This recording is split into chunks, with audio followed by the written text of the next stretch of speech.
नमस्कार, मैं doctor Awadhendra Pratap Singh, Kalicharan PG college, Chowk Lucknow में सहायक आचार्य के पद पर कार्यरत हूँ।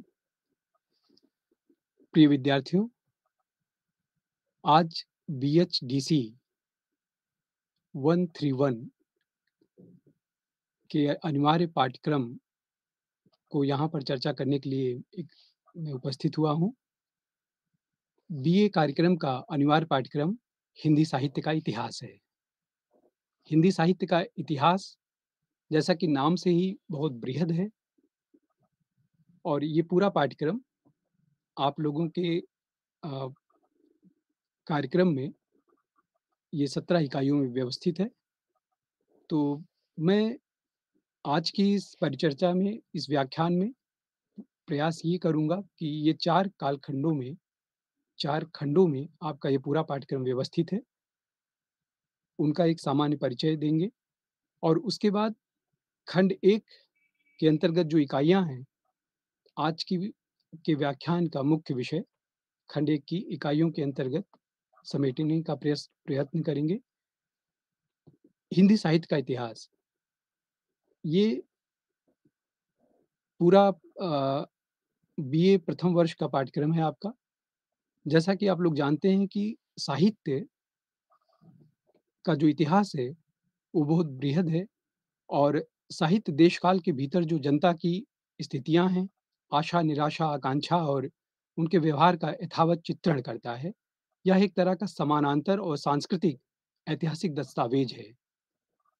इसके माध्यम से हम यह जान पाते हैं कि किसी भी देश-काल विशेष में सत्ता व्यवस्था और राजनीति के इतर क्या कुछ घटित हो रहा होता है, ये उसका जीता-जागता उदाहरण प्रस्तुत करता है। किसी भी समय का जो साहित्य है, उसकी जो प्रवृत्तियाँ हैं, वो स्थान विशेष के सामाजिक, आर्थिक, राजनीतिक और जन आकांक्षा के अंतर्द्वंद से निर्मित होता है। यही वह कारक हैं, जिनके परिवर्तन के साथ साहित्यिक रुझान में भी परिवर्तन दृष्टिगोचर होता है। प्रिय विद्यार्थियों, आज हमारे सामने हिंदी साहित्य के विकास और परिवर्तन का लगभग 1100 वर्षों का एक लंबा कालखंड है, जिसे जानने के लिए, समझने के लिए उसमें कि शिल्पगत क्या परिवर्तन हुआ, संवेदनात्मक और अ, रचनात्मक रूप में किस तरह से साहित्य हमारे सामने आता है, इसकी हम लोग चर्चा करेंगे। तो सर्वप्रथम मैं आपके संपूर्ण पाठ्यक्रम का एक सिंहावलोकन कराना चाहूँगा। हिंदी साहित्य के इतिहास को मुख्य रूप से खंड 1 खंड 1 को 3 इकाइयों के अंतर्गत विभक्त किया गया है और खंड 1 में मुख्य रूप से काल विभाजन इकाई 1 के अंतर्गत है और नामकरण। इसी तरह से इकाई 2 के अंतर्गत आदिकालीन काव्य धाराओं की चर्चा की गई है और इकाई 3 में भक्ति आंदोलन, परिस्थितियाँ और सामान्य विशेषताएँ हैं। इकाई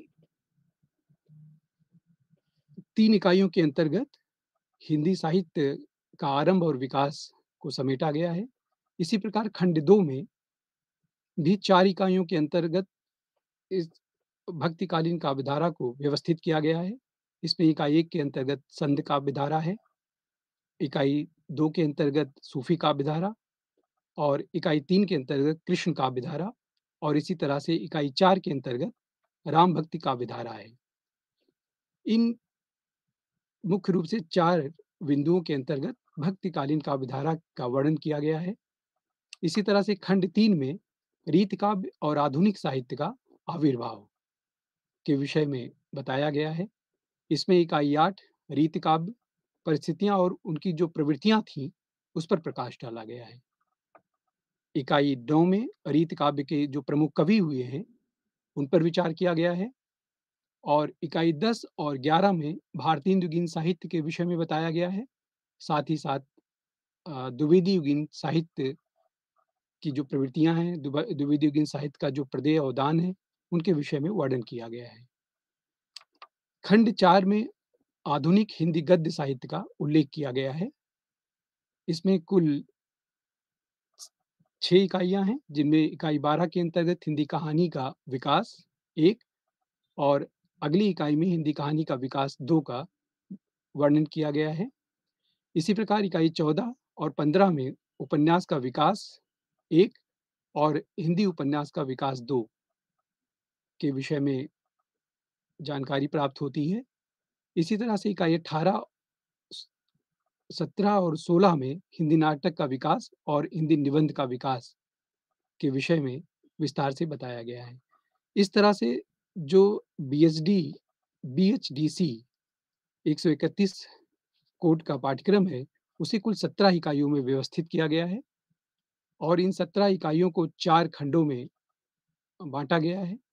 आज की जो हमारी परिचर्चा है, वो मुख्य रूप से हम कोशिश करेंगे कि हिंदी साहित्य का आरंभ एवं विकास पर हम अपना व्याख्यान केंद्रित करेंगे और हिंदी साहित्य का आरंभ और विकास इसमें कुल 3 इकाइयाँ हैं और इन 3 इकाइयों में मुख्य रूप से पहली जो इकाई है वो काल विभाजन और नामकरण की है, कि हिंदी साहित्य में काल विभाजन और नामकरण की आवश्यकता क्या है? काल विभाजन और नामकरण का आधार क्या है? हिंदी साहित्य के काल विभाजन की मुख्य समस्या क्या है? और काल विभाजन के अब तक हुए जो विभिन्न प्रयास हैं, उन पर विचार करेंगे। किसी भी साहित्य को समझने के लिए उसके काल विभाजन का निर्धारण होना आवश्यक है, इसमें कोई संदेह नहीं है। क्योंकि जब तक हम काल विभाजन सबसे का जो सबसे बड़ा आधार ये है कि बिना काल विभाजन के हम उसका सुचारू रूप से अध्ययन नहीं कर सकते हैं। हम ये तय नहीं कर सकते हैं कि कौन-सा कवि किस प्रवृत्ति का है, किन प्रवृत्तियों से प्रभावित होकर उसकी रचनाएँ हमें दृष्टिगत होती हैं और अ, उसके बाद उस कालखंड विशेष का आखिर नामकरण क्या रखा जाए। तो इन सब बातों पर विचार करने के लिए उसका नामकरण और काल विभाजन होना आवश्यक है। वस्तुतः काल विभाजन अंतिम रूप से किसी भी प्रवृत्ति के उत्थान या पतन का द्योतक नहीं हो सकता है। ये बात सच है क्योंकि साहित्य में किसी भी प्रवृत्ति की शुरुआत हिंदी इतिहास के किसी खास बिंदु पर ना होकर अचानक नहीं होती है। ये कह पाना बहुत कठिन होता है कि कोई भी प्रवृत्ति ना तो अचानक उत्पन्न होती है और ना तो अचानक समाप्त होती है। यही कारण है कि काल विभाजन में ये तय कर पाना कठिन हो जाता है कि कहाँ से हम उसका एक अ, स्वरूप निर्धारित करें कि उसकी सीमा तय करें और समय के अध्ययन की सुविधा के लिए काल सबसे पहले काल विभाजन और नामकरण दोनों आवश्यक होता है। अ, इसलिए काल विभाजन अलग-अलग तरह के साहित्यकारों ने, इतिहासकारों ने उसको अलग-अलग तरीके का अपना किया है। काल विभाजन की आवश्यकता इसीलिए इतिहास को सही ढंग से समझने के लिए ज़रूरी है। अध्ययन में एक व्यवस्था आती है, प्रवृत्तिगत परिवर्तन के कारणों के चलते ये पता चलता है कि कौन-सी प्रवृत्ति, कौन-सी विशेषताएँ किस साहित्य में कब रही हैं, इस पर इसके माध्यम से प्रकाश पड़ता है। बिना काल विभाजन के इतिहास व्यवस्थित और दिशाहीन होगा, इसलिए काल विभाजन आवश्यक है। काल विभाजन और नामकरण का कोई भी रूढ़ आधार नहीं हो सकता है। दूसरा ये भी सच उतना ही है और अलग-अलग समय में अलग-अलग स्थितियाँ निर्णायक होती हैं काल विभाजन के लिए। तो काल विभाजन के निर्धारण के लिए इसलिए काल विभाजन हर हाल में अ, उसका एक स्वरूप तभी तय हो पाता है जब उसका नामकरण और उसका काल विभाजन होता है। इसी तरह से हम लोग देखते हैं कि काल विभाजन का आधार क्या रखा जाए? काल विभाजन के आधार के रूप में कुछ साहित्यकार जैसे ऐतिहासिक काल विभाजन भी हो सकता है, जैसे आदिकाल हुआ, मध्यकाल हुआ और आधुनिक काल हुआ। तो ये ऐतिहासिक आधार पर इनका काल विभाजन किया है। इसी तरह से साहित्य में व्यक्ति विशेष के आधार पर भी कभी-कभी काल का निर्धारण या उसका नामकरण होता है। जैसे भारतेंदु युग हुआ, प्रसाद युग हुआ, प्रेमचंद युग हुआ। ये किसी साहित्यकार के पर केंद्रित इनका नामकरण और इनकी सीमाएँ या काल विभाजन इनका तय किया जाता है। इसी तरह से राष्ट्रीय, सामाजिक, सांस्कृतिक चेतना के आधार पर भी काल विभाजन और उनका नामकरण होता है। जैसे भक्ति काल हुआ, द्विवेदी भारतेंदु युग हुआ, द्विवेदी युग हुआ। तो इसी तरह से भक्ति काल और नवजागरण काल हुआ। साहित्यिक प्रवृत्ति के आधार पर भी रीतकाल, छायावाद, प्रगतिवाद, प्रयोगवाद, नई कविता इत्यादि ये प्रवृत्तिगत आधार पर इनका निर्धारण किया जाता है। किंतु हिंदी साहित्य के काल विभाजन की जो समस्या है, वो ये है कि बहुत सारे साहित्यकार ये तय नहीं कर पाते हैं कि एक मत नहीं हो पाते हैं। जिस तरह से उदाहरण के तौर पर हम लोग बात करें कि डॉक्टर गियर्शन हिंदी साहित्य का प्रारंभ जो मानते हैं, उसी तरह आचार्य रामचंद्र शुक्ल का जो मानना है हिंदी साहित्य के इतिहास के तिथि को लेकर के, वो भिन्नता है। कई साहित्यकारों को एकरूपता उनके काल विभाजन और नामकरण दोनों में नहीं मिलता है। कुछ लोग उस तिथि को बहुत पहले ले जाते हैं, कुछ लोग बहुत बाद में ले जाते हैं। इस तरह हम लोग देखते हैं कि हिंदी साहित्य के की जो काल विभाजन और नामकरण की सबसे बड़ी समस्या यही है कि उनमें मतैक नहीं है। अलग-अलग इतिहासकार अलग-अलग तरीके से उनको आत्मसात करते हैं, उन पर अपना दृष्टिकोण रखते हैं। तो काल विभाजन और नामकरण की प्रमुख समस्या के रूप में ये बात हमारे सामने आती है कि अ, कि उनमें एक मत नहीं है, एकरूपता नहीं है। तो इसी तरह से काल विभाजन में अब तक जो प्रयास हुए हैं काल विभाजन को लेकर के, अ, उस पर एक दृष्टावलोकन हम लोग कर सकते हैं, जिससे ये बात स्पष्ट हो सकती है कि काल विभाजन की के विषय में जो प्रयास किया गया है और काल विभाजन की जो समस्याएँ या आधार या आवश्यकताएँ हैं, उनको किस रूप में प्रस्तुत किया गया है। हिंदी साहित्य का जो पहला इतिहास लिखा गया था, वो फ्रेंच भाषा में लिखा गया, कारसादा तासी के द्वारा। गारसादा तासी ने इस्तवार दाला लितरेतुर एंदुई हिंदुस्तानी नाम से हिंदी साहित्य का पहला इतिहास लिखा। इसका प्रकाशन 1839 में पहले भाग का हुआ, दूसरे भाग का प्रकाशन 1847 ईस्वी में हुआ और इसी तरह से इसका जो दूसरा संस्करण प्रकाशित हुआ, वो 1871 में हुआ। हम इस इसमें करीब 738 कवियों को गारसादा तासी ने सम्मिलित किया था और इन इन कवियों में हिंदी के केवल 72 कवि ऐसे थे जो हिंदी के थे, शेष सभी उर्दू के कवि थे। इसमें काल विभाजन का कोई प्रयास नहीं किया गया। इसमें अ, उन्होंने कोई प्रयास नहीं किया, किंतु इस हिंदी साहित्य के इतिहास का जो सबसे बड़ा अवदान है कि सर्वप्रथम हिंदी साहित्य का इतिहास लिखा, ये बात अलग है कि वो फ्रेंच भाषा में लिखा गया, किंतु उन्होंने एक अच्छा प्रयास किया और इसका हिंदी में अनुवाद भी आगे चल कर के डॉक्टर लक्ष्मी सागर वार्ष्णेय जी ने किया। 1952 ईस्वी में उन्होंने हिंदुई साहित्य का इतिहास नाम से इसका अनुवाद किया। इस गारसादा तासी के बाद शिव सिंह सेंगर ने हिंदी साहित्य का इतिहास लिखने का दूसरा प्रयास किया और उन शिव सिंह सेंगर ने शिव सिंह सरोज नाम से हिंदी साहित्य का इतिहास लिखा और ये इतिहास ग्रंथ 1883 ईस्वी में उन्होंने लिखा था। इसमें भी काल विभाजन और उसके नामकरण का कोई विशेष प्रयास नहीं किया गया और इसमें करीब 838 कवियों को उन्होंने सम्मिलित किया, उनका जीवन परिचय दिया। ये इनका योगदान या इनका श्रेय हम इस रूप में केवल देख सकते हैं कि ये प्रारंभिक इतिहास ग्रंथ थे, जिनसे चल कर के आगे के साहित्यकारों ने, इतिहासकारों ने इनसे प्रेरणा ली और इनके कवियों के बारे में या साहित्यकारों के बारे में जो संकलित सामग्री थी, उसका उपयोग किया। शिव सिंह सेंगर के बाद डॉक्टर जॉर्ज ग्रियर्सन पहले ऐसे साहित्यकार हैं, जिन्होंने हिंदी साहित्य का अ, काल विभाजन का पहला प्रयास किया। काल विभाजन के प्रयासों में सर्वप्रथम डॉक्टर जॉर्ज ग्रियर्सन का नाम लिया जाता है। डॉक्टर जॉर्ज ग्रियर्सन का हिंदी साहित्य का जो इतिहास था, the modern vernacular literature of Hindustan नाम से उन्होंने लिखा। The modern vernacular literature of Hindustan Asiatic Society of Bengal की एक पत्रिका के विशेषांक के रूप में सर्वप्रथम प्रकाशित हुआ।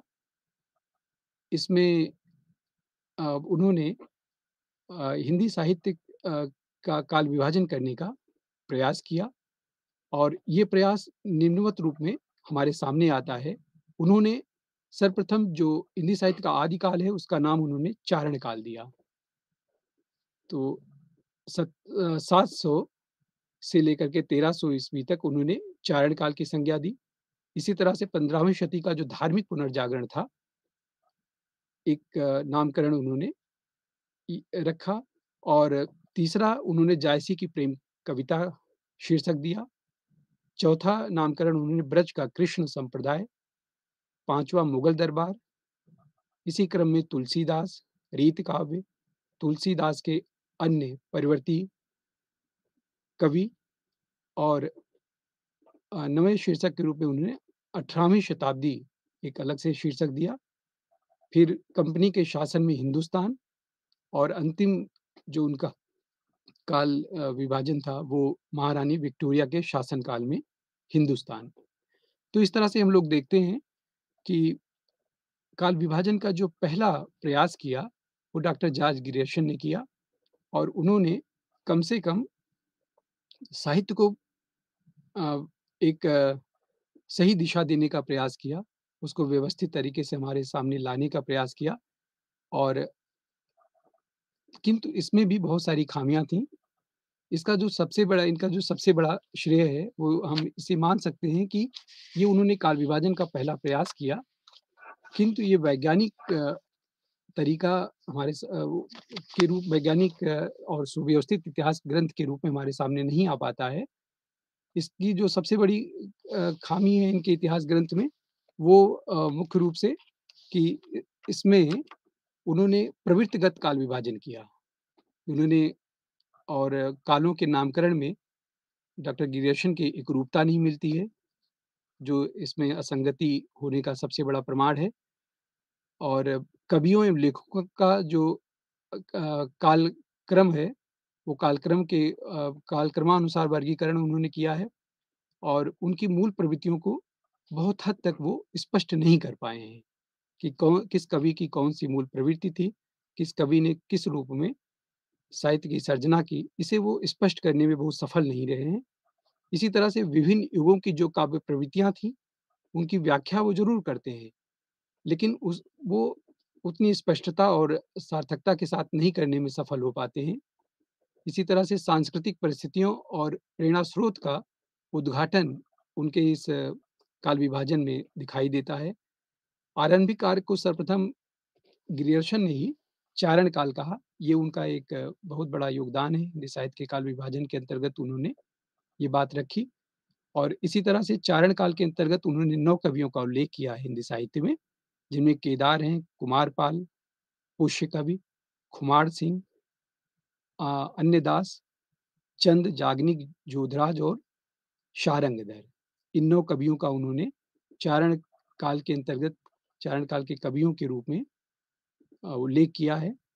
तो कुल मिलाकर के डॉक्टर जॉर्ज ग्रियर्सन ने the modern vernacular literature of Hindustan के माध्यम से हिंदी साहित्य में पहला प्रयास किया और उन्होंने भक्ति काल को अपने इस इतिहास ग्रंथ में स्वर्ण युग की संज्ञा दी। ये भी उनका एक बहुत बड़ा योगदान है। सर्वप्रथम उन्होंने भक्तिकालीन साहित्य की जो गुणवत्ता थी उसको पहचाना।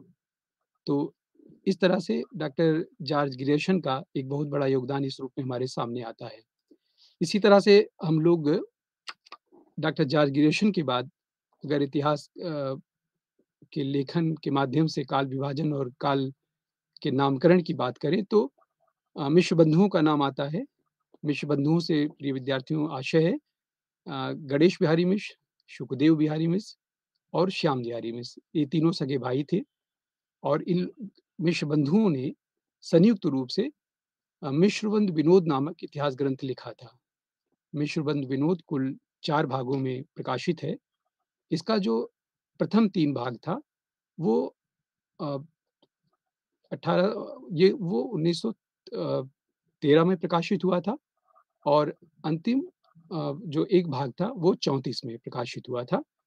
मिश्रबंध विनोद ने अपना काल विभाजन इस रूप में किया है उन्होंने जो चारण काल था ग्रियर्सन का, उसे प्रारंभिक काल की संज्ञा दी और प्रारंभिक काल उसे कहते हुए उन्होंने उसको भी 2 उपशीर्षकों के अंतर्गत बाँटा।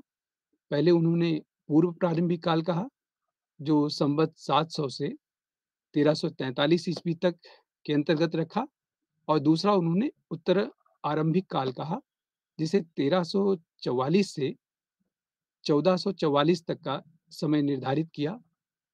इसी तरह से दूसरा काल विभाजन उन्होंने माध्यमिक काल के रूप में किया। माध्यमिक काल और इस माध्यमिक काल को भी उन्होंने 2 उप शीर्षकों के अंतर्गत व्यवस्थित किया, पूर्व प्रारंभिक काल और प्रौढ़ माध्यमिक काल।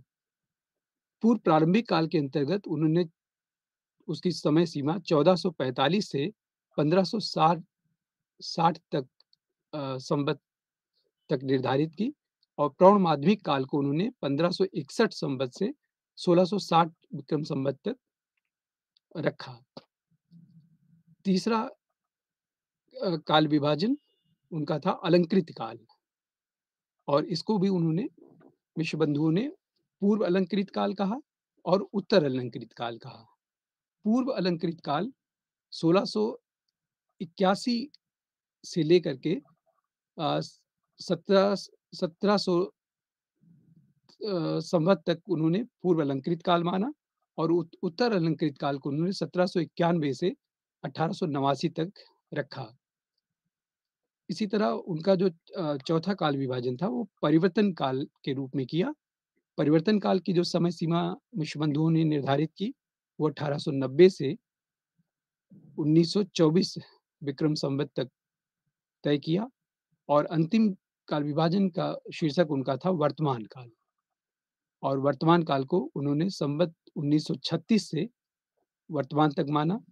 तो इस तरह से विश्व बंधुओं का ये दूसरा प्रयास था काल विभाजन का, जिसमें हम ये कह सकते हैं कि ये डॉक्टर जॉर्ज ग्रियर्सन के काल विभाजन से अधिक प्रौढ़ था और नाम इसके बावजूद भी इसमें वैज्ञानिकता का पूर्णतः अभाव था और बहुत व्यवस्थित इसे भी हम काल विभाजन नहीं कह सकते हैं।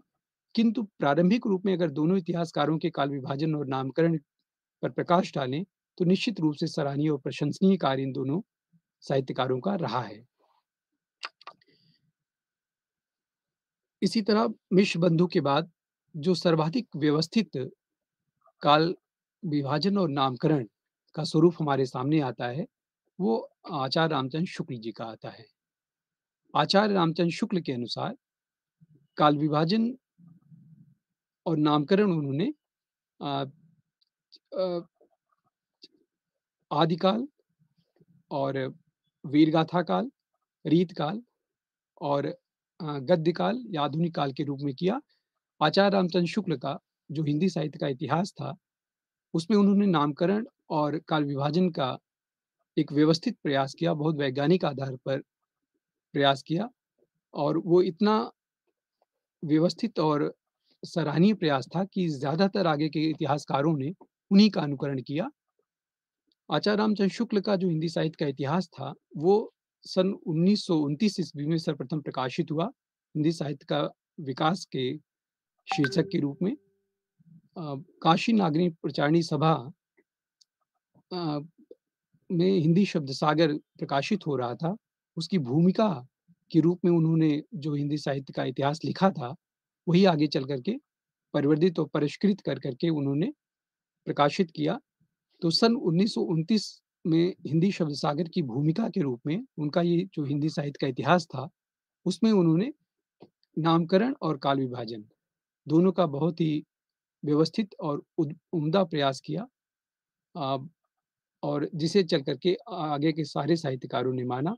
उन्होंने चारण काल या प्रारंभिक काल को अ, वीरगाथा काल कहा। आदिकाल से उनका कोई विरोध नहीं था।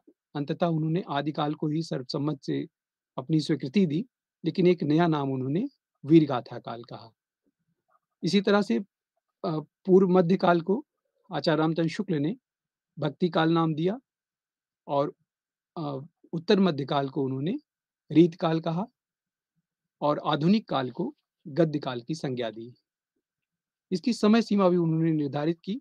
संवत 1050 से 1375 तक का समय आदिकाल के अंतर्गत रखा। संवत 1375 से 1700 तक के समय को उन्होंने पूर्व मध्यकाल कहा और 1700 से 1900 तक के समय को उन्होंने रीतकाल की संज्ञा दी और 1900 से 1900 संवत 1900 से और अब तक या 1984 तक का जो समय है, उसे उन्होंने गद्य काल के अंतर्गत रखा। आचार्य रामचंद्र शुक्ल जी का यह काल विभाजन सबसे सुदृढ़, स्थायी, वैज्ञानिक और आगे के इतिहासकारों के लिए इतिहास लिखने का एक बहुत बड़ा आधार बना और उनका ये जो नामकरण था और जो काल निर्धारण था, इसको उन्होंने 12 ग्रंथों के आधार पर, जो उस समय उन्हें उपलब्ध हो पाया था, उसके आधार पर इसका नामकरण उन्होंने किया। उनके 12 ग्रंथों में सबसे पहले विजयपाल रासो की बात आती है।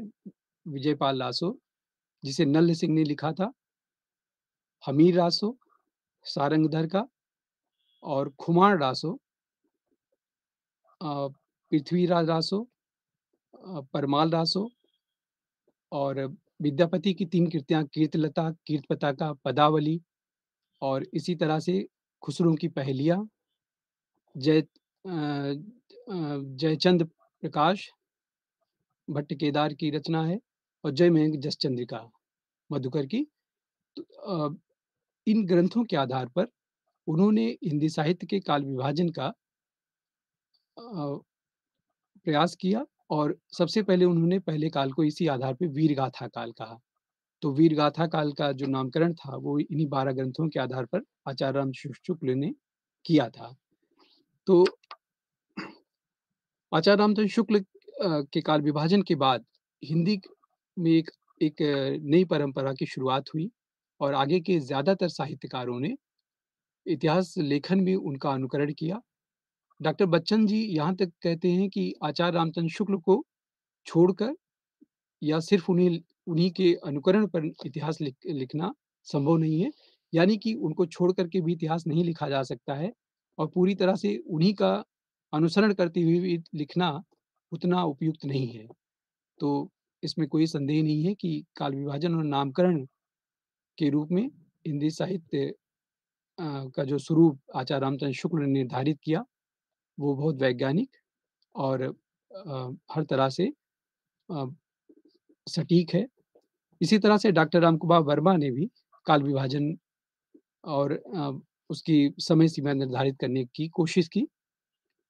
डॉक्टर रामकुमार वर्मा के अनुसार संवत 750 से 1000 संवत तक का समय उन्होंने संधि काल के रूप में बताया और संवत 1000 से 1375 विक्रम संवत तक उन्होंने चारण काल नाम दिया और संवत 1375 से 1700 तक के समय को डॉक्टर रामकुमार वर्मा ने भक्ति काल कहा और संवत 1700 से 1900 तक के समय को उन्होंने रीत काल नाम दिया और अंतिम काल विभाजन उनका आधुनिक काल के रूप में था। संवत 1900 से आगे उन्होंने आधुनिक काल की संज्ञा दी। डॉक्टर रामकुमार वर्मा के आगे गणपत चंद्र गुप्त ने भी काल विभाजन किया।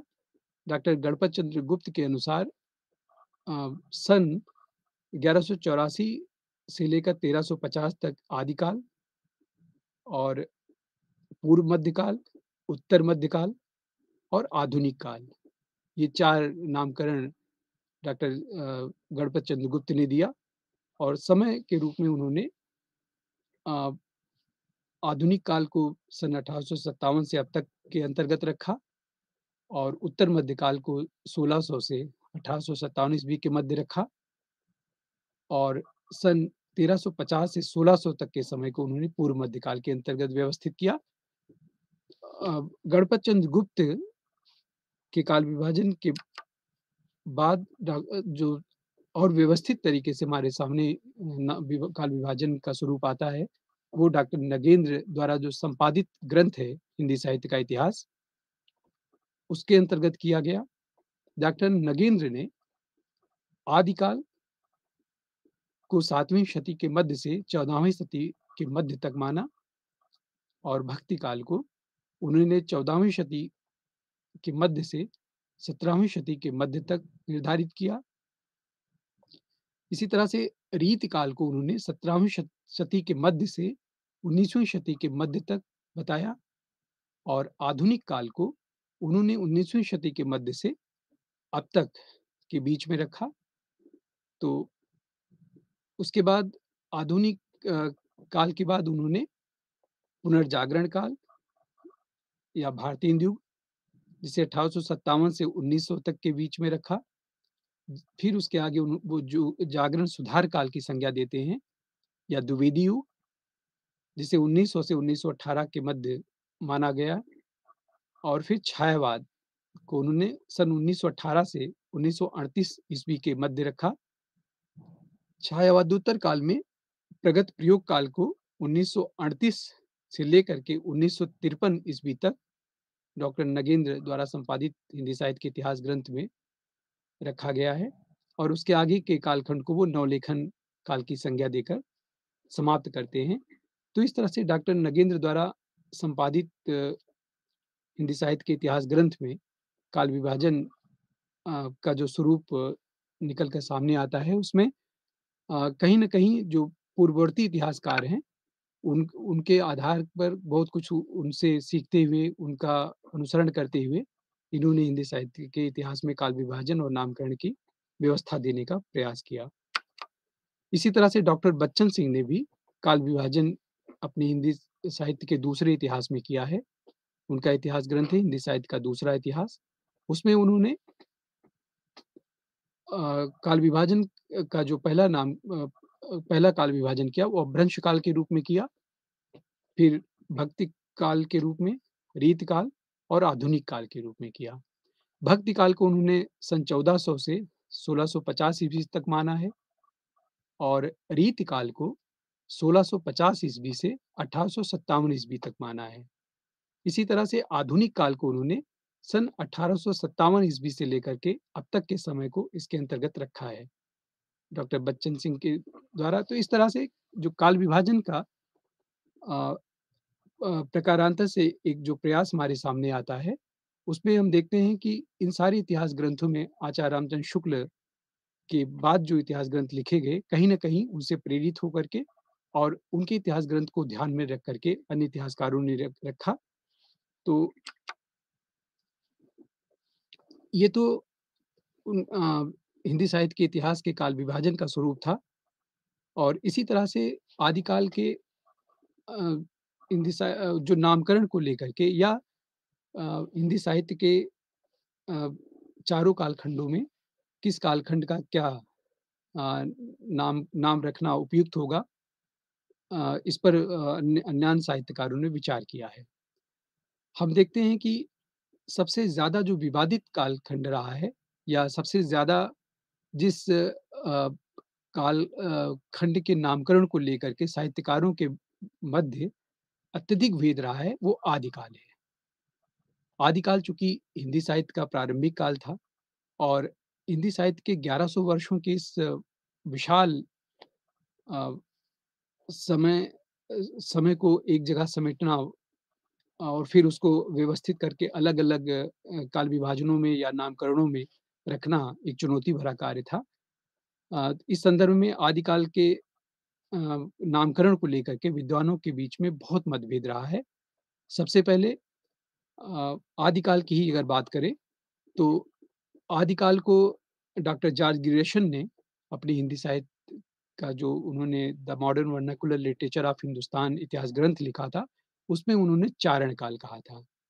इसी तरह से महावीर प्रसाद द्विवेदी ने आदिकाल को बीज वपन काल की संज्ञा देना उपयुक्त समझा, और ये पहले ही हम बता चुके हैं कि आचार्य रामचंद्र शुक्ल ने आदिकाल को वीर गाथा काल अपने 12 इतिहास ग्रंथों के आधार पर उसकी संज्ञा देने की कोशिश की थी, और मिश्र बंधुओं ने आदिकाल को ही प्रारंभिक काल कहा, और पंडित राहुल सांकृत्यायन ने आदिकाल को सिद्ध सामंत काल कहा, और आचार्य विश्वनाथ प्रसाद मिश्र ने वीर काल की संज्ञा दी। डॉक्टर राम कुमार वर्मा ने संधि एवं चारण काल आदिकाल को कहा।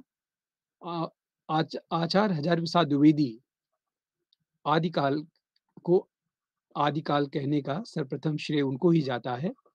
आचार्य हजारी प्रसाद द्विवेदी ने हिंदी साहित्य की भूमिका हिंदी साहित्य का उद्भव और विकास और हिंदी साहित्य का आदिकाल। ये 3 महत्वपूर्ण इतिहास ग्रंथ उन्होंने लिखे थे और उनमें भी हिंदी साहित्य का उद्भव और विकास में सर्वप्रथम उन्होंने इस बात पर बल दिया कि हिंदी साहित्य का जो सबसे प्रारंभिक काल है, उसे आदिकाल नाम देना सबसे उपयुक्त है। आगे चल कर के आचार्य रामचंद्र शुक्ल ने स्वयं भी वीरगाथा काल देने के बावजूद भी उन्होंने आदिकाल को स्वीकार किया और आदिकाल को ही सबसे उपयुक्त नामकरण के रूप में माना। तो आचार्य रामचंद्र शुक्ल जी का अ हिंदी साहित्य के प्रारंभिक काल को आदिकाल की संज्ञा दी गई और ये सबसे उपयुक्त नाम है। इसी तरह से सुमन राजे ने आधार काल कहा और डॉक्टर धीरेन्द्र वर्मा ने अपभ्रंश काल की संज्ञा दी। तो इस तरह से आदिकाल को लेकर के विद्वानों के मध्य में काफ़ी मतभेद रहे हैं और जैसा कि प्रारंभ में हम लोगों ने चर्चा की कि ये नामकरण को लेकर के आखिर समस्याएँ क्यों आ रही हैं कि एक ही कालखंड के विशेष अवधि को एक नाम कैसे दिया जाए? तो नामकरण को लेकर के जो शुक्ल जी ने अ, जो मार्गदर्शन किया है या जिसका उन्होंने अनुकरण किया है, वो ये है कि उस समय विशेष में जो भी साहित्य अ, उपलब्ध है, किस रूप में उपलब्ध है, उसमें किस तरह की विचारधारा, किस तरह का चिंतन, किस तरह की गुणवत्ता उस साहित्य में, किस तरह की चेतना सक्रिय रही है। कुल मिलाकर के साहित्य में उपलब्ध जो प्रवृत्तियाँ हैं, उन्हीं के आधार पर नामकरण सबसे उपयुक्त माना जाना चाहिए। लेकिन आदिकाल का जो समय था, वो कहीं न कहीं हम लोग देखते हैं कि हिंदी खड़ी बोली, जिसमें संपूर्ण हिंदी साहित्य के इतिहास को हम लोग पढ़ते हैं, वो अचानक से तो कहीं उदित नहीं होता है, उसकी जड़ें बहुत पीछे तक जाती हैं। संस्कृत साहित्य के बाद, वैदिक संस्कृत और लौकिक संस्कृत के बाद 500 ईसा पूर्व से अ, पाली भाषा पहली ईस्वी तक हमारे यहाँ काफ़ी चलन में रहती है और पाली के बाद फिर प्राकृत भाषा आ जाती है। करीब पहली ईस्वी से लेकर के 500 ईस्वी तक प्राकृत का प्रादुर्भाव प्रभुत्व रहता है। बहुत कुछ जो आदिकालीन साहित्य है वो हमें पाली भाषा में भी उपलब्ध है, प्राकृत में भी और अपभ्रंश भाषा में भी। यहाँ तक कि आचार्य रामचंद्र शुक्ल पाली भाषा कि उन्होंने सिद्ध साहित्य, नाथ साहित्य और जैन साहित्य इसको तो वो साहित्य की श्रेणी में भी नहीं रखते हैं। इस पर भी एक विवाद अन्य इतिहासकार इस बात को लेकर के करते हैं। तो हिंदी हिंदी का साहित्य या हिंदी किसे माना जाए, किसे ना माना जाए, इस पर भी लगातार बहुत मतभेद रहे हैं साहित्यकारों के मध्य में। तो यही कारण है कि इतने सारे नाम आदिकाल के संदर्भ में हमारे सामने आते हैं और बहुत सारे इतिहासकार अ, अपने-अपने तरीके से नए-नए नामकरण दे देते हैं। हालाँकि इन नामकरणों के पीछे कहीं न कहीं उस समय का जो उपलब्ध साहित्य था अ, ये उसके लिए ज़िम्मेदार है। जैसा कि डॉक्टर जॉर्ज गिरिश्वन ने जो चारण काल कहा, वो यूँ ही तो नहीं कह दिया। कहीं न कहीं जो उस समय जो प्रशस्त साहित्य लिखा जा रहा था, कोई न कोई कवि किसी न किसी राजा के रजवाड़े के राजदरबार में रह कर के काव्य लेखन करता था। तो वो निश्चित रूप से जब जिसके अधीन रहेगा जिससे उसका जीवन यापन होगा जिसके माध्यम से, तो उसकी अतिरेक करके वो प्रशंसा करेगा, जो नहीं भी सही होगा, उसे सही बनाकर प्रस्तुत करने का प्रयास करेगा। तो आदिकाल में इसीलिए चारण साहित्य हमें जो उपलब्ध होता है या उसका नाम जो मिलता है, वो इसका एक बहुत बड़ा कारण है। सिद्ध सामंत का राहुल संकृत्यायन ने कहा, तो वो जो उस समय का साहित्य था, वो इसी रूप में उपलब्ध होता है और कहीं न कहीं साहित्य में इसका स्वरूप हमें दिखाई देता है। लेकिन वहीं पर जैन हुए, नाथ हुए, सिद्ध हुए, ये स्वतंत्र रूप से काव्य रचनाएँ करते थे, किसी रजवाड़े में, किसी राजा, महाराजा के दरबार में नहीं रहते थे। स्वतंत्र रूप से लिखते थे, तो उनका समाज के बारे में जो विरूपताएँ थी, समाज की जो समस्याएँ थी या आम जनमानस जिस संवेदना, वेदना से गुज़रता था, उसे चित्रित किया स्वतंत्र रूप से। कहीं न कहीं इनका झुकाव आध्यात्मिकता की तरफ अधिक था, तो उनके काव्य में भी वो चीज़ें जन को लेते हुए भी आ ही जाती थी। तो इस तरह से आदिकाल के नामकरण संबंधी जो विभिन्न विचार हैं, वो कई हैं, लेकिन सर्वसम्मत से आदिकाल को मान लिया गया है। तो हम लोग आदिकाल अ, नामकरण को मान के चलते हैं कि हिंदी साहित्य के जो प्रारंभिक काल का नामकरण है, वो आदिकाल सबसे उपयुक्त है। इसी तरह से भक्ति काल के नामकरण को लेकर के विद्वानों के मध्य कोई मतभेद नहीं रहा है। भक्ति काल सब लगभग एक मत से सबने स्वीकार किया कि चूँकि उस समय का जो साहित्य था, वो इतना वैविध्य लिए नहीं था। उसमें ज़्यादातर रचनाकार कहीं न कहीं परमात्मा अ को पाना या परमात्मा को अपना जीवन समर्पित करके वो रचनाकार करते थे और इस भक्ति काल में चूँकि केवल भक्ति नहीं था बल्कि एक जन आंदोलन था कि आम जनमानस की जो समस्याएँ थीं, आम जनमानस की जो तमाम तरह की तकलीफ़ें थीं, उनको उन्होंने अपने काव्य का विषय बनाया और इस तरह से भक्ति काल के नामकरण को लेकर के सब में लगभग एकरूपता मिलती है। लेकिन रीत काल फिर ऐसा कालखंड है जिसको लेकर के अलग-अलग विद्वानों ने अपने-अपने तरीके से इसका भी नामकरण करने का प्रयास किया, जिनमें हम लोग देखते हैं कि जॉर्ज ग्रेशम ने रीत काव्य को अ रीत काव्य नाम दिया, रीत काल को और आचार्य रामचंद्र शुक्ल ने रीत काल की ही संज्ञा दी है रीत काल को। इसी तरह से आचार्य विश्वनाथ प्रसाद मिश्र जी ने आदिकाल को श्रृंगार काल कहा और मिश्र बंधुओं ने अलंकृत काल की संज्ञा दी। शंकर शुक्ल ने कला काल कहा। तो रीतकाल के नामकरण को लेकर के भी मतैक्य हैं। अलग-अलग साहित्यकारों ने उसको अलग-अलग संज्ञा दी, लेकिन सर्वसम्मत से रीतकाल सबके लिए उपयुक्त है और चूँकि रीतकालीन जो साहित्य है, कहीं न कहीं अ एक रीत, एक परंपरा में आबद्ध होकर के रीतबद्ध रचनाओं के चलन को ध्यान में रख कर के वो कभी अ, चलता रहा है तो रीतकाल का नाम उपयुक्त हर दृष्टि से रहा है। इसी तरह से आधुनिक काल के जो विभिन्न कालखंड हैं, उनके नामकरण को भी अ, उनका भी नामकरण किया गया। लेकिन उनके नामों को लेकर के कोई विभिन्न मत नहीं आए जिनमें हम लोग देखते हैं कि हिंदी आधुनिक कालखंड का जो पहला नामकरण है, वो भारतीय युग है। भारतीय युग इसे अधिक से अधिक पुनर्जागरण काल की भी संज्ञा दी जाती है। भारतीय युग का समय भारतीय युग का जन्म चूँकि 1850 में हुआ था, तो कुछ साहित्यकार 1850 से 1900 तक के समय को भारतीय युग के रूप में मानते हैं और कुछ 1857 से 1900 तक के समय को भारतीय युग की संज्ञा देते हैं।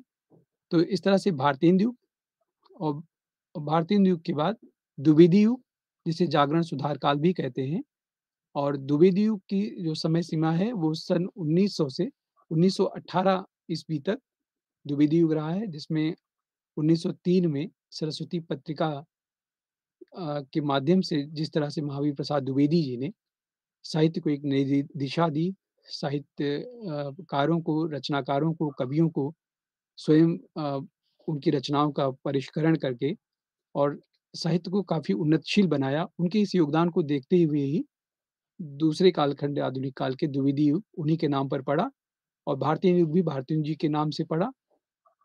इसके बाद छायावाद, झरना के प्रकाशन से ही छायावाद का प्रारंभ मान लिया जाता है। सन 1918 से लेकर 1936 तक के समय को हिंदी साहित्य में छायावाद की संज्ञा दी गई है। इसी तरह से 36 से लेकर के 43 तक का जो समय है, वो हिंदी साहित्य में प्रगतिवाद का नामकरण साहित्यकारों ने किया और 1943 से 1953 तक के समय को हम लोग प्रयोगवाद के रूप में जानते हैं। हिंदी साहित्य में प्रयोगवाद जिसके प्रवर्तक अज्ञे को माना जाता है, तार सप्तक जो पहला प्रकाशित हुआ था 1943 में हुआ था और वहीं से प्रयोगवाद का प्रारंभ मान लिया जाता है। इसी तरह से नई कविता और उसके बाद प्रयोगवाद के बाद नई कविता आती है और उसका प्रारंभ 1953 से अधिकतर विद्वानों ने माना है और नई कविता करके एक पत्रिका जगदीश गुप्त जी निकालते थे और उस पत्रिका के प्रारंभ के साथ ही प्रकाशन के साथ ही नई कविता का प्रारंभ माना गया। तो इस तरह से आधुनिक युग के विभिन्न कालखंड और उनके नामकरण अ, इस तरह से हैं। तो इसी तरह से हम लोग देखते हैं कि हिंदी साहित्य के काल विभाजन और नामकरण को लेकर के विभिन्न विद्वानों के मध्य विभिन्न तरह के मत रहे हैं और निष्कर्ष रूप में हम कह सकते हैं कि आज जो स्वरूप बन कर के हिंदी साहित्य का हमारे सामने आता है, नामकरण हो या काल विभाजन हो, वो व्यवस्थित रूप में है और हमारे विद्यार्थियों को इस रूप में काल विभाजन को देखना है। मानक के रूप में आचार्य रामतन शुक्ल द्वारा जो काल विभाजन और नामकरण है, उसे हम लोग अपने अध्ययन में रखें और साथ ही साथ आलोचनात्मक दृष्टि से अन्य इतिहासकारों ने क्या कुछ कहा है, उस पर विचार विचार करके उसका विश्लेषण कर लें और अ, इन सब के बारे में अपनी एक स्पष्ट अवधारणा रखें। इसी तरह से हिंदी साहित्य के आरंभ और विकास की जो दूसरी इकाई है, उसमें आदिकालीन काव्य धाराएँ हैं। आदिकालीन काव्य धाराओं में सिद्ध काव्य है, नाथ काव्य है, जैन काव्य है, रासो काव्य है और लौकिक साहित्य है। तो हम लोग देखते हैं कि आदिकालीन काव्य धाराओं में जो विविधता है साहित्य की, वो बहुत व्यापक है। एक तरफ सिद्ध साहित्य कहीं न कहीं सिद्ध साहित्य जो बौद्ध धर्म था, उसकी वज्रयान शाखा से प्रभावित था और सरहपा को प्रथम सिद्ध माना जाता है। सिद्धों की जो संख्या थी वो 84 है और संध्या भाषा शैली का ये लोग उपयोग करते थे और जो भी समाज की विडंबनाएँ थी, विरूपताएँ थीं, उनका ये विरोध करते थे और इस तरह से सिद्ध साहित्य से प्रभावित होकर के जो अखड़ता कबीर में आती है, जो कहीं न कहीं जो हठ योग कबीर का है, वो सिद्धों से प्राप्त करते हैं। तो भक्ति काल की एक तरह से पृष्ठभूमि के रूप में जो आदिकालीन काव्य धाराएँ हैं, उसको हम देख सकते हैं। इसी तरह से नाथ साहित्य गोरखनाथ मच्छिंद्रनाथ के शिष्य थे और उन्हें शिव का अवतार भी माना जाता है। तो उन्होंने नाथ साहित्य की स्थापना की और नाथ के साथ जैन जैन साहित्य में भी विपुल साहित्य हमें प्राप्त होता है। जैन साहित्य के रूप में आप इस देखते हैं कि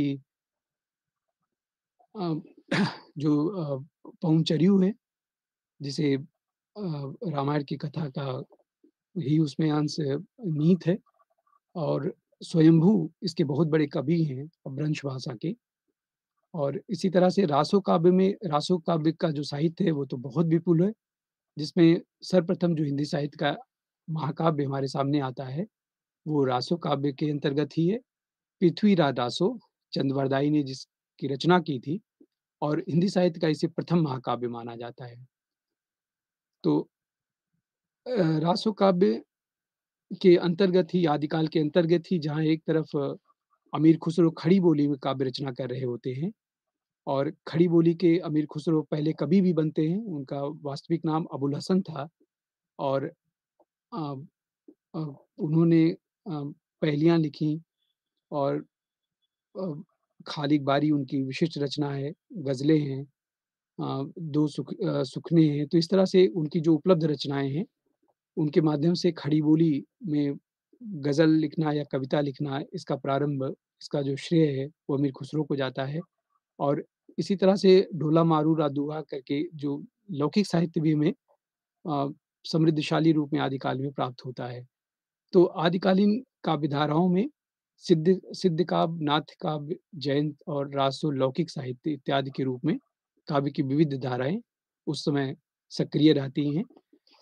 अ, इसी तरह से भक्ति आंदोलन तीसरी इकाई के रूप में परिस्थितियाँ और उनकी जो सामान्य विशेषताएँ हैं, इसमें भक्ति का उद्भव अ किस रूप में हुआ, उसका अर्थ या स्वरूप क्या है? भक्ति आंदोलन संबंधी जो विभिन्न परिस्थितियाँ थी हमारे यहाँ की, वो चाहे सामाजिक हों, राजनीतिक हों, आर्थिक हों, धार्मिक हों, सांस्कृतिक हों या साहित्यिक हों, अ, इन पर विचार इस इकाई के अंतर्गत किया गया है।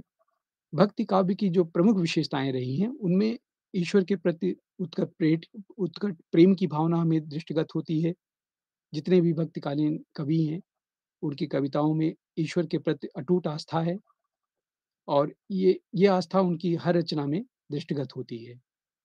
सर्वप्रथम भक्ति हमारे यहाँ 14वीं शताब्दी तक अ, उत्पन्न होती है। इसके पहले वो दक्षिण भारत में थी, जिसे उत्तर भारत में लाने का श्रेय रामानंद जी को जाता है और रामानंद रामानुजाचार्य के शिष्य थे, जिन्होंने समाज की विडंबनाओं का, समाज में जो कुप्रथाएँ थीं, समाज में जो ऊँच-नीच का भेदभाव था, उसका पुरज़ोर विरोध किया। कबीर उन्हीं के शिष्य रहे हैं। अ, इसके अलावा गुरु महिमा का वर्णन भक्तकालीन साहित्य की जो सर्वाधिक विशेषता है, वो गुरु महिमा का वर्णन है। गुरु गोविंद दोनों खड़े, काके लागूं पाँव। कबीरदास ग की कविताओं में, उनके दोहों में गुरु की महिमा का जिस तरह बखान किया गया है, वो बिल्कुल परमात्मा के समतुल्य अपने गुरु को स्थान देते हैं और उन्हीं का कहीं न कहीं अनुसरण करते हुए संत कवियों अ, अधिकतर संत कवियों ने गुरु की महिमा का वर्णन इस रूप में किया। नाम स्मरण की प्रधानता रही है भक्तकालीन साहित्य में, नाम की महिमा का अ, स्मरण पर बल दिया है। साथ ही साथ शास्त्र ज्ञान की जो अनावश्यकता थी, अ, उसको बताने का प्रयास किया है कि केवल शास्त्र के ज्ञान से ही कोई विद्वान नहीं हो जाता है, कोई महान नहीं हो जाता है। तो इसलिए वो निरर्थक है अगर वो चीज़ें हमारे आचरण में नहीं है, हमारे व्यवहार में नहीं है, हमारी संवेदना और प्रवृत्तियों में नहीं है। इसी तरह से अहंकार का त्याग और लोक जीवन से जुड़ाव, ये भी भक्तकालीन काव्य की प्रमुख विशेषताओं में है। इस कालखंड के जो भी कवि हैं, वो लगभग इस बात का बराबर इस पर बल देते रहते हैं कि अहंकार का त्याग करना या जो अ, अपनी जो लोक जीवन की चीज़ें हैं या आम जनमानस है, उससे जुड़ाव हमारा किस रूप में है, इस पर बल देते हैं। संपूर्ण जो भक्त साहित्य है, वो मुख्य रूप से निर्गुण काव्य और सगुण काव्य में विभक्त है। निर्गुण काव्य के अंतर्गत संत काव्य धारा और सगुण काव्य धारा की बात होती है। इसी तरह से अ अ, निर्गुण काव्य में को भी संत काव्य और सूफी काव्य धारा में विभक्त करते हैं और सगुण काव्य को राम भक्ति धारा और कृष्ण भक्ति धारा में व्यवस्थित किया गया है। संत काव्य के जो प्रवर्तक कवि माने जाते हैं, वो कबीरदास हैं। उसी तरह से सूफी काव्य धारा के अ मुल्ला दाऊद, जो प्रथम सूफी कवि के रूप में हमारे सामने आते हैं। तो इस तरह से 2 प्रमुख प्रवृत्तियों में भी कहीं न कहीं उसमें निचले स्तर पर विभेद दिखाई देता है और इसी तरह से सगुण काव्य धारा में राम भक्ति शाखा और कृष्ण भक्ति शाखा। तो राम भक्ति शाखा के सबसे बड़े कवि तुलसीदास जी हैं और और उसके बाद कृष्ण काव्य धारा के प्रवर्तक कवि के रूप में सूरदास जी का नाम लिया जाता है। तो इस तरह से जो संपूर्ण भक्ति काल है, वो इन 2 प्रवृत्तियों में विभक्ति दिखाई देता है, निर्गुण और सगुण और उसके अंतर्गत अ अ, आपका संत साहित्य और सूफी काव्य धारा और उधर कृष्ण और राम काव्य धारा समृद्ध रूप में हमारे सामने आता है। तो भक्ति ये संपूर्ण रूप से खंड 1 के अंतर्गत हम इन हिंदी साहित्य के इतिहास में इनका अध्ययन करते हैं, इन पर विचार करते हैं और कहीं न कहीं से ये जो अ, भक्तिकालीन साहित्य है, उसका हिंदी साहित्य में बहुत बड़ा योगदान है। यही कारण है कि इसे हिंदी साहित्य का स्वर्ण युग कहा जाता है। तो अ, भक्ति आंदोलन और उसकी जो परिस्थितियाँ हैं, उसकी जो विशेषताएँ हैं, वो इस रूप में हैं और आदिकाल और भक्तिकाल, तो इनका क्रमबद्ध रूप में हम लोग विकास और इनकी परिणति इस रूप में देखते हैं। तो साहित्य के तौर पर भक्ति कालीन जो आंदोलन था, वो इसी रूप में आगे बढ़ा और उसमें कबीर की रचनाओं के रूप में अ, काफ़ी कुछ हमें हमारे सामने आता है और भक्ति काल के जितने भी कवि रहे हैं, उन सबका विशेष रूप से ये योगदान रहा है। आचार्य रामचंद्र शुक्ल ने इसी नाते कहा था कि जो साहित्य है, वो कहीं न कहीं जनता की चित्तवृत्तियों के माध्यम से प्रकट होता है, वो हमारे सामने आता है और इस तरह से भक्तकालीन जो साहित्य है वो उसकी विभिन्न जो प्रवृत्तियाँ हैं, जो प्रकृति है, वो इस तरह से आता है। इसमें सूफ़ी कवियों में कुतुबुल हुए, मुल्ला दाऊद हुए, मंझन हुए, जायसी हुए।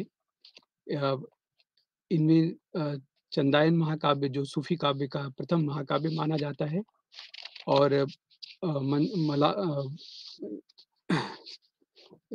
हंसावली हुई, चंदायन हुआ अ, और सत्यवती कथा, मृगावती ये इत्यादि सूफ़ी काव्य की प्रसिद्ध कृतियाँ हैं और इन कृतियों में कहीं न कहीं से सूफ़ी काव्य का उद्भव और उसका प्रकारांतर विकास हमें दृष्टिगत होता है और इसी तरह से अ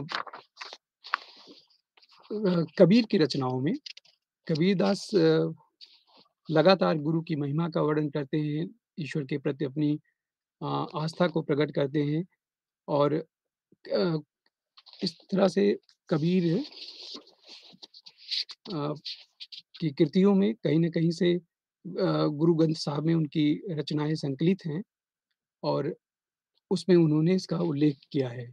कबीर का की वाणी का जो मुख्य संकराव धर्मदास ने बीजक के रूप में किया था और 1464 ईस्वी में बीजक प्रकाशित हुआ था। इसके 3 भाग रामायणी और सबद और साखी के रूप में, जिसमें कबीर के बारे में उल्लेख मिलता है।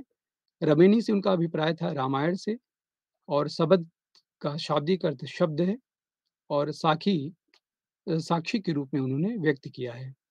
तो कबीरदास का अ, जो कविता कहने का था इसलिए उन्हें भाषा का डिक्टेटर आचार्य हज़ारी प्रसाद द्विवेदी जी ने कहा है और शुक्ल जी ने कबीर की जो वचनावली है उसके सबसे प्राचीन अ, प्रति होने का उल्लेख किया है।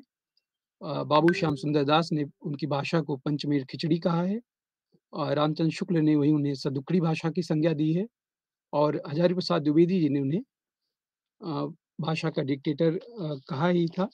तो इस तरह से हम देखते हैं कि जितने भी भक्तकालीन कवि हैं उनमें कबीर का प्रमुख रूप से नाम हमारे सामने आता है और कबीर समाज में व्याप्त जितनी भी तरह की रूढ़ियाँ हैं, आडंबर हैं जातवादी वर्णवादी जो व्यवस्थाएँ हैं उस पर वो अ, बहुत प्रबल प्रहार करते हैं, उसका प्रबल विरोध करते हैं। तो एक तरह से जो भक्तकालीन साहित्य है, वो एक जन आंदोलन के रूप में हमारे सामने आता है और इसके कवियों ने अ लगातार इसका चित्रण अपने काव्य में किया है। इसी के तदनंतर रैदास का नाम लिया जाता है और रैदास कबीर के बाद रैदास हुए, गुरु नानक हुए और इसमें कई सारे पंथ भी हमें इस कालखंड में दिखाई देते हैं।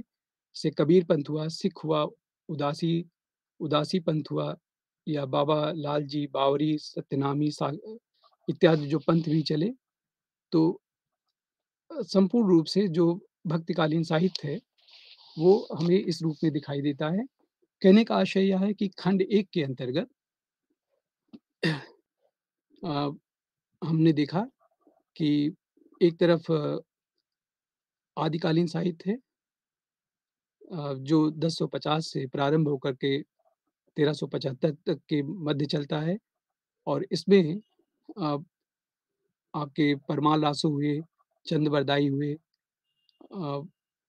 परमाल रासो के लेखक जगनीक हुए या विजयपाल रासो हुए, तो दलपत विजय, तो इन सारे रचनाकारों का हम लोगों ने अध्ययन किया। उसी क्रम में काव्य की कई सारी धाराएँ जैन के रूप में जैन साहित्य, नाथ साहित्य, सिद्ध साहित्य के रूप में हमारे सामने आती हैं और इसी क्रम में भक्तिकालीन साहित्य का स्वरूप हमें दिखाई देता है। तो अ, हमने खंड 1 के अंतर्गत मुख्य रूप से आदिकालीन साहित्य के काल विभाजन और नामकरण का आज अपने अध्यापन का केंद्र विषय बनाया और दूसरा जो प्रमुख अ काव्य का स्वरूप था उस पर चर्चा की, जिनमें सिद्ध, नाथ, जैन और लौकिक साहित्य का प्रारूप आता है। इसी तरह से भक्ति काल में किस तरह से भक्ति काल का दक्षिण भारत में उदय होता है और उसका उत्तर भारत में रामानंद जी उसे उत्तर भारत में ले आते हैं और अ, इस पर अध्ययन किया। अब खंड अपने इस पहले व्याख्यान में मुख्य रूप से हम लोगों ने आदिकाल पर चर्चा की और अपने द्वितीय व्याख्यान में अब हम आगे का क्रम करेंगे। इसी के साथ बहुत-बहुत धन्यवाद। नमस्कार आपको।